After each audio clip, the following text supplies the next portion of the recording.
You will hear two people discussing an extramural course. Fill in the information you hear on the application form below. First, you have some time to look at questions 1 to 6.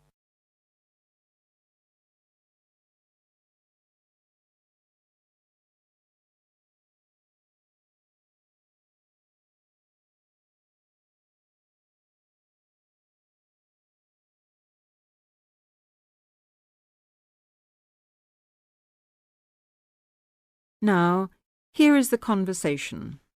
Hi, Jenny. What are you doing down here? Oh, hello, Steve. Well, I'm trying to fill in this form, but I'm having a bit of a struggle as I sprained my wrist playing tennis yesterday. Don't worry, I'll do it for you. Let's have your pen. Right, fire away. Let's see. I want to do the drama and theatre studies. I'd like to get the certificate.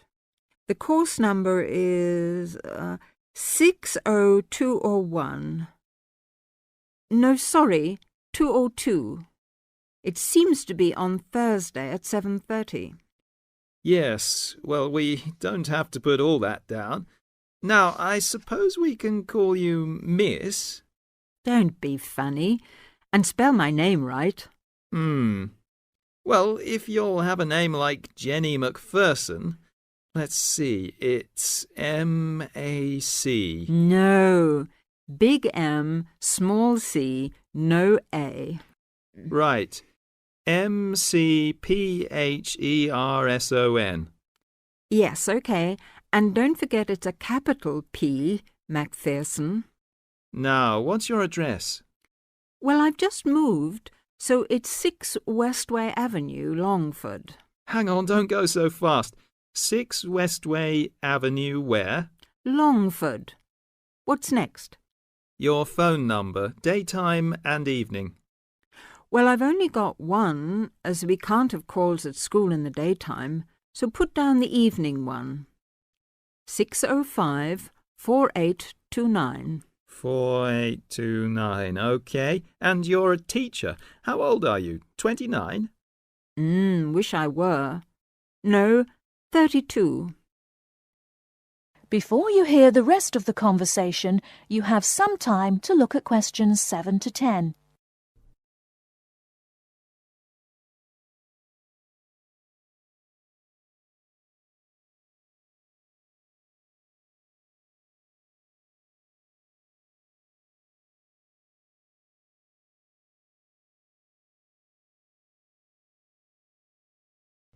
Now listen and answer questions 7 to 10. Do they want my date of birth? No, don't seem to. Just age. How about educational qualifications? Well, I've got a degree in English literature and a diploma in media studies. Media studies, right. Now, have you ever done any of these extramural courses before? No, don't think so. Although I did do something on psychodrama once. But no, it wasn't extramural, was it? That seems to be it, except for the fee. Yes, well, that's the same for all the central courses. I think £25. I suppose I have to include it with this form. Looks like it. Do you want me to write the cheque out for you? But you'll have to sign it. That is the end of part 1. You now have half a minute to check your answers.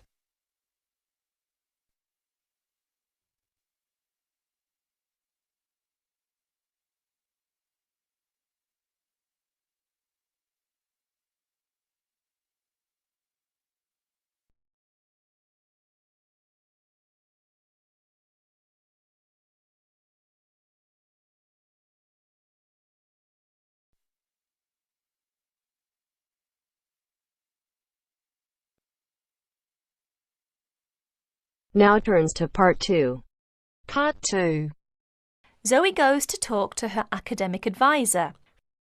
First, look at questions 11 to 14.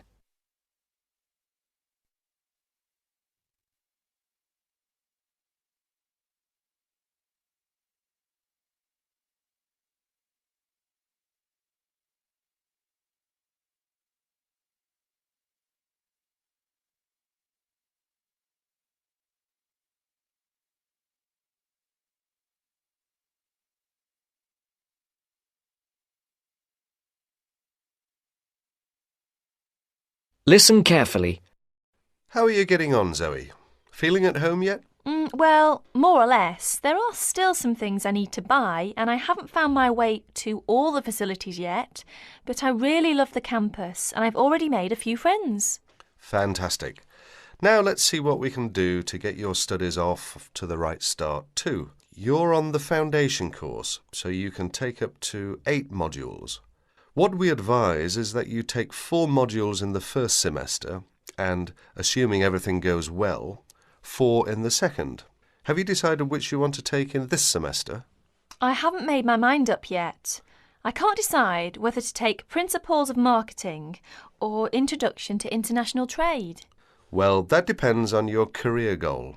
You're planning to work in the biotechnology sector, aren't you? Well, that's my present thinking, but I guess I might change my mind. Right, well, marketing is a broad general subject that you will find really useful in a number of careers. International trade, on the other hand, is more specific. That's fine if you're sure it's the sort of work you want to do. A lot of students start off thinking about that option because it seems glamorous, but marketing can also be an exciting career, and there's a wide choice of jobs. Maybe you ought to wait until your career ideas are a bit more definite before you go down that road. Yes, I see. I could take International Trade next year, couldn't I? Sure. You could do international finance as well. So, in your first semester, you've got Principles of Marketing, Introduction to Economics, Banking and Finance, and let's see, Principles of Financial Accounting. How do you feel about that as a package? It's okay, I think. Before the broadcast continues, look at questions 15 to 20.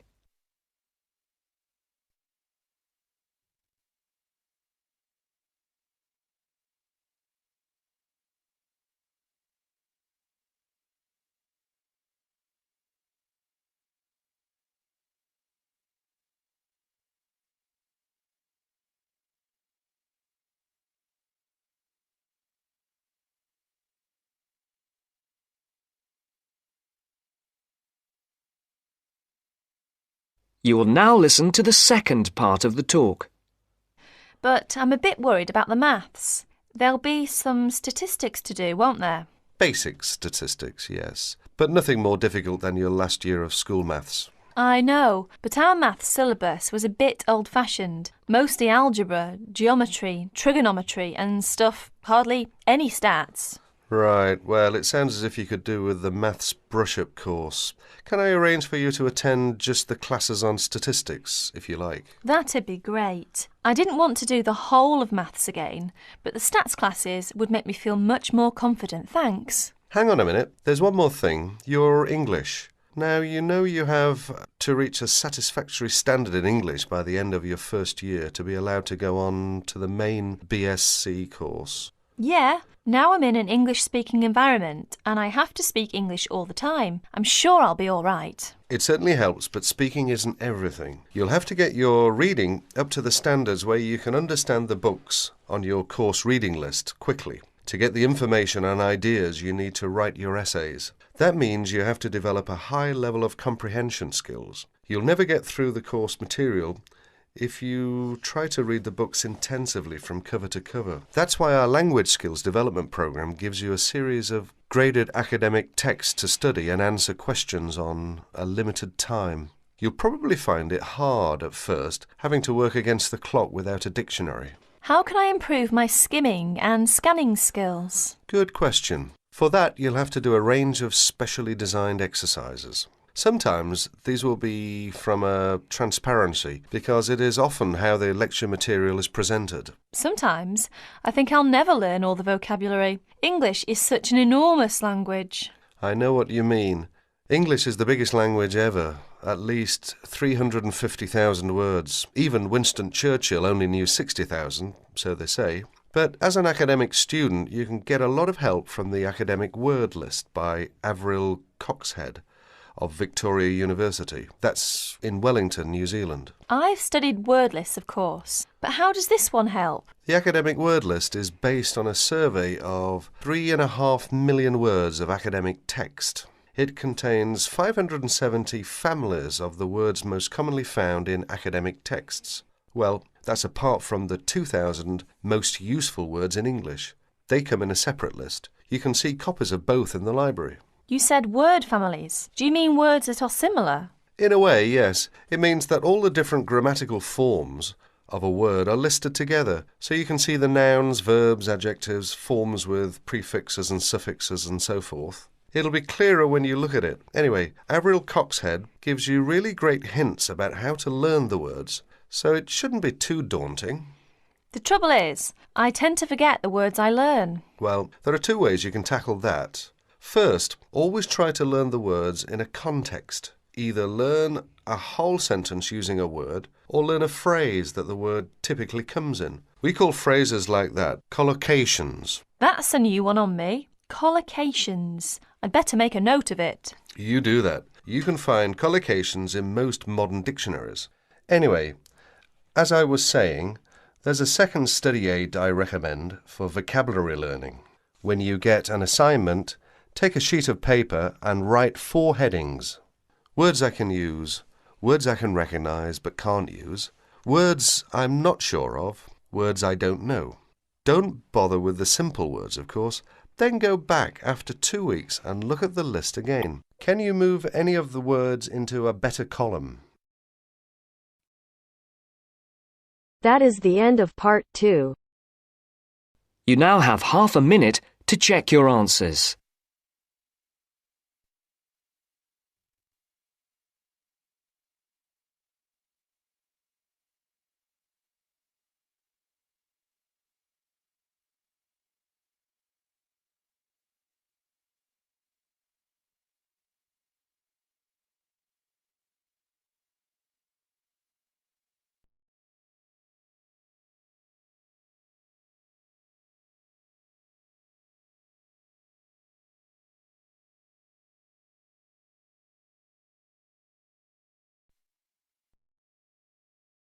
Now turns to part 3.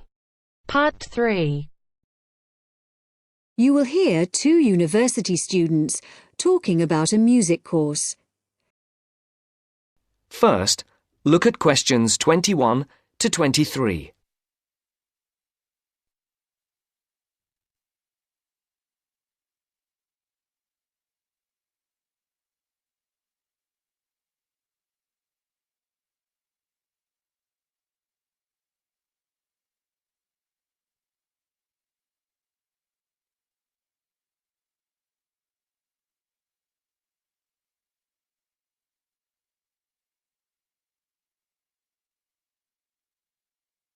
As you listen, answer the questions. Josie, come in. How are you? I'm good. Can I get you a coffee or anything? No, that's okay. I can't stay long, but you said you wanted to talk to me about that course I'm doing this semester, Music 103? That's right. Actually, I was a bit confused because I thought you were majoring in maths. That's right, I am.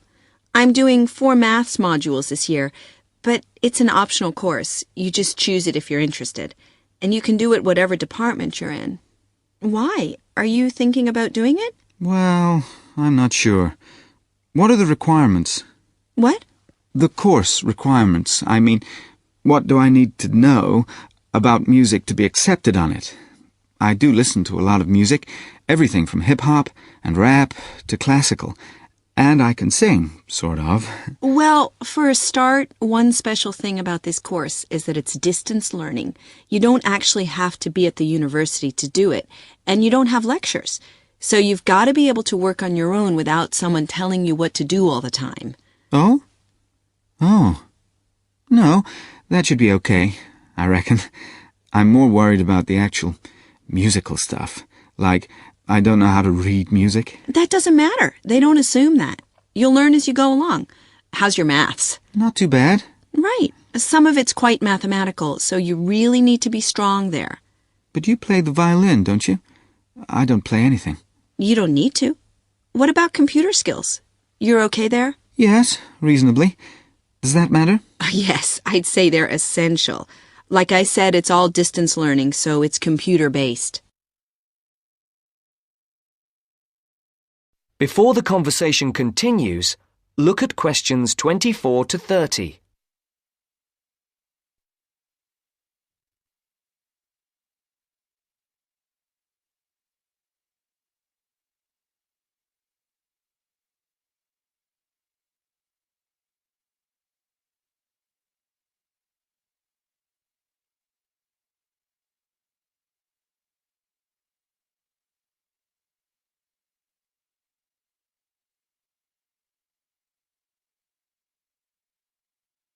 Now listen to the second part of the discussion. What about lectures? You don't attend any. It's all online.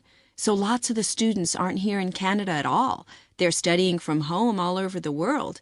We've got someone from my group in Jamaica and a couple from Taiwan. Oh, and some from Hong Kong as well. So, how does it work? Oh, well, there's a multimedia course website on the internet where you can listen. You can listen and watch at the same time. And of course, you can do it at your own pace. So if you don't understand something, you just go back. Or if you want some more examples of the music, there are links there to things that you can listen to. There's quite a lot of theory, but it's all done through musical examples, so it's practical at the same time. Like in the last module I did, we looked at a bit of the music from the movie Star Wars. The Darth Vader theme, you know. Dum, dum, dum, dum, dum, dum. Yeah. Yeah. Then we looked at a theme from Wagner's Tristan and Isolde. Do you know it? Written in the 1850s. And we could see there were all sorts of parallels between them. And that's a feature of the course. We often look at modern Hollywood themes to illustrate concepts in classical music. It sounds really interesting. Do you have a course book? No, we don't use one. We're given a software program called Notability Lite. And what it does is it presents what we write, the music we write, really clearly. And it also allows us to play back any piece of music on our computer at home. But that's not all. We can write our own music. Quite complex stuff for various instruments, and the program plays it back to us. Plays the actual music? Yes, so it means that your computer is actually your own musical instrument. And we can even submit our finished pieces to our tutor by email. So you do need your own computer, obviously. Yes, with at least 64 megabytes of RAM. That's okay. I've got 128. Oh, and a CD-ROM and a sound card, of course. No problem. So, how long is the course? It's 6 months. There are 2 a year, so you could actually enroll for the next one if you wanted. It starts in January. I started last September, and I finish in February. And how many credits is it? 3. In order to pass, you've got to do 6 assignments. I'm just doing my 4th one now, and take a final examination. Oh, anyway, why don't you call round sometime, and I'll show you the sort of things we do. You can even listen to some of my music. That would be great. Well, thanks, Josie. Now, are you sure you don't have time for that coffee? That is the end of part 3. You now have half a minute to check your answers.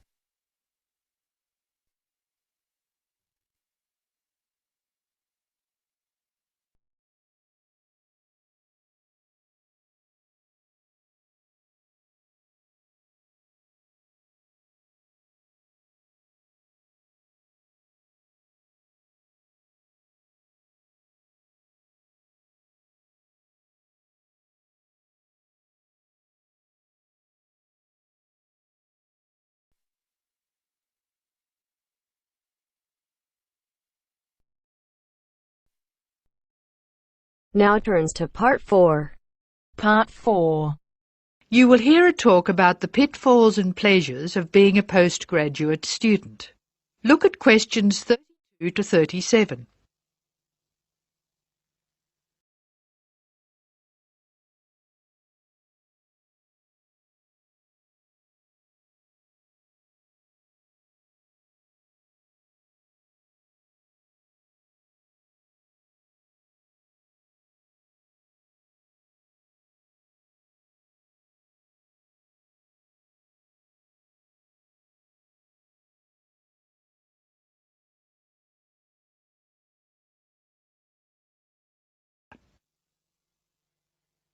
Postgraduates are about as easy to define as catching steam in a bucket. Courses can be vocational, for training, as research, as a preparation for research, or a combination of these. Also, you can choose between full-time and part-time. Increasingly, the approach to postgraduate study is becoming modular. The vast majority of postgraduates are doing short, taught courses, many of which provide specific vocational training. Indeed, there has been a 400% increase in postgraduate numbers in Britain over the past 20 years. Current figures stand at just under 400,000. People undertake postgraduate study for many reasons. These may be academic, intellectual challenge, development of knowledge, vocational, training for a specific career goal, or only vague, drifting into further study. It is essential that you determine the reasons you want to become a postgraduate. If you have clear goals and reasons for studying, this will enhance your learning experience and help you to remain focused and motivated throughout your course. Where you study should be based on much more than the course you want to do. For some courses, you're likely to be there for several years, and it is important that you are happy living there. Check also what type of accommodation is available, and whether the institution provides any housing specifically for postgraduates. Choosing an institution and department is a difficult process. To determine quality, do not rely on the reputation of an institution, but find out what the ratings are from the most recent assessment exercises. Find out about the staff, their reputation, competence, enthusiasm, and friendliness.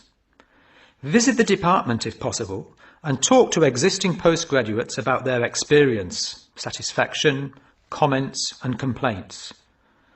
Be very careful to check how they feel about their supervisors. Also, check what facilities are available, both at an institutional level, for example libraries, laboratory and computing facilities, and in the department, for example study room, desk, photocopying, secretarial support, etc. Everyone will have their own priorities here.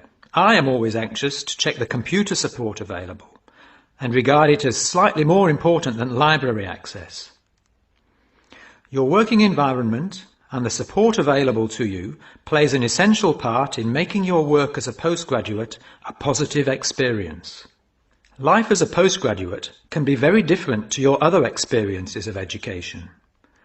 Things that can distinguish your experience are the level of study, independence of working, intensity of the course, the demands on your time, and often the fact that you're older than the majority of students. These factors can contribute to making you feel isolated. However, there are several ways you can make sure that this is either short-lived or does not happen at all. Many student unions have postgraduate societies that organise social events and may also provide representation for postgraduates to both the student union and the institution. Departments can also help to create a sense of identity and community, and often have discussion groups available. Don't be afraid to talk to staff about any difficulties you might be having. Of course, universities provide counselling services, but we have found that the best advice comes from talking to other postgraduates who may have faced similar difficulties. Look at questions 38 to 40.